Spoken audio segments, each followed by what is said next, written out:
We start this from Okoa, Kenya, in Lavington, the headquarters for NASA. Of course, minutes ago, there was an update on their intended swearing-in ceremony on Tuesday. Ken Mijungu has been covering that, and he caught the function right from the beginning and, in fact, has the highlights. Ken, it wasn't quite clear. Of course, they said on Sunday they'll announce where they will be having this ceremony, but a bit dodgy on what it will mean, because they're saying it will be swearing in of the People's Assembly leader and not quite the swearing in of a president. All right, Mark, to pick it from that, it's exactly the opposite, because we asked that question expressly to the committee. They have a new committee that will be heading, that was constituted actually last week and has been heading that discussion around how this is going to happen, Mark. And I asked that specific question, and the answer was that will be one of the activities that will happen on that day. They have an elaborate plan that begins right in the morning, that also includes speeches, that includes adoption of resolutions, that includes making declarations. And when I asked that specific question, because in their explanation, it was lost somewhere, the element, the word swearing in. But when I asked for that, they said that is one of the activities, and it will indeed happen on that day, that is on Tuesday.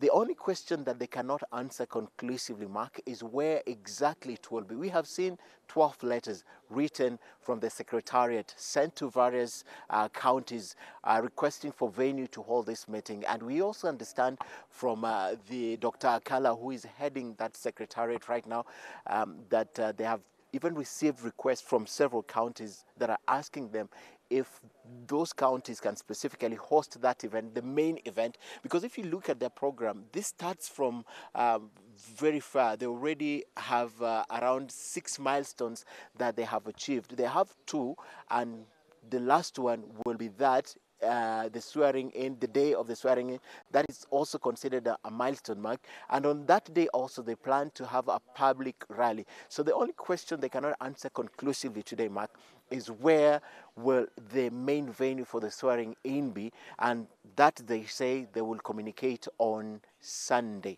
Mark. To be proper, or at least to be complete, there must be someone who would be carrying out this particular function. And we saw what happened on the 28th. CJ was carrying this function for President Uhuru Kenyatta. Any details on who will be the representative for this on Tuesday for NASA?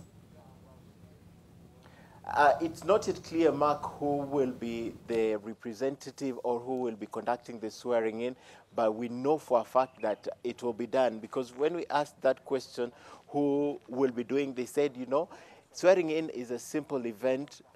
It's just like sitting and making a declaration. It's just like the explanation that they gave is you can sit, and that is an inauguration. The word they're using, Mark, for that event on that day is inauguration of the leader.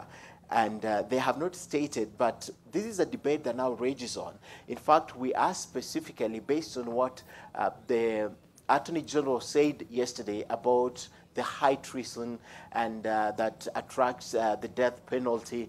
And they say that they have been having, and they continue to have, legal representation, and in their words, some that better minds than those ones who have been making such statements. And in the fullness of time, the Attorney General will be put on his defense to exactly state where exactly is the high treason, because they're looking at the Constitution. And if you look at how they have done this, Mark, they have gone around the Constitution, they've gone around the law and ensured that they have a safe exit, so that even if you try and look within what they're planning to do and get the elements of treason or anything that shows treason, because the Constitution of the People's Assembly, if you look at it, Mark, it has representation from the grassroots, from people with disability, from elected members of the county assembly, governors, the speakers, youth leaders, women leaders. So they have gone around the Constitution with their legal minds to ensure that even when they do this, as they intend to do it on Tuesday,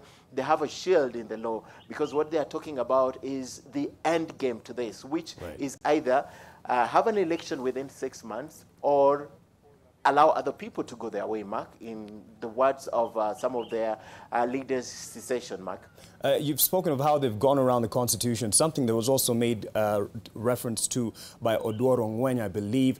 And he spoke of, in terms of constitutionality of this ceremony that they will be carrying out, he said that it is the duty of every Kenyan to defend the Constitution. Another way that they would be going around this issue of treason.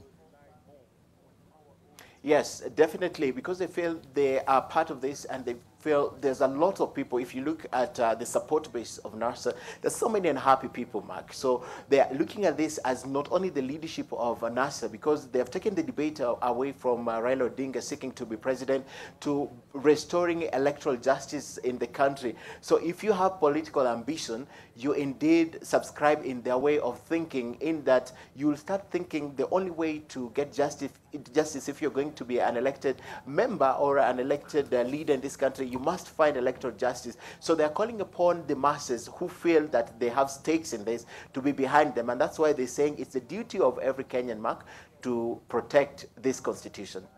Well, Ken Mijungu at Okoa, Kenya, thank you very much. I guess we'll have to wait for Sunday to know exactly where this will be done and a bit more detail on the format of the program. But they say they will go ahead with the swearing in of their leader, Raila Odinga, on Tuesday. And before this particular briefing, the UK ambassador said that they had met with NASA leaders, and he was with other diplomats, and he says they urge the government and the opposition and all Kenyans to engage in open, transparent, national conversation to address underlying issues and strengthen institutions to help Kenya.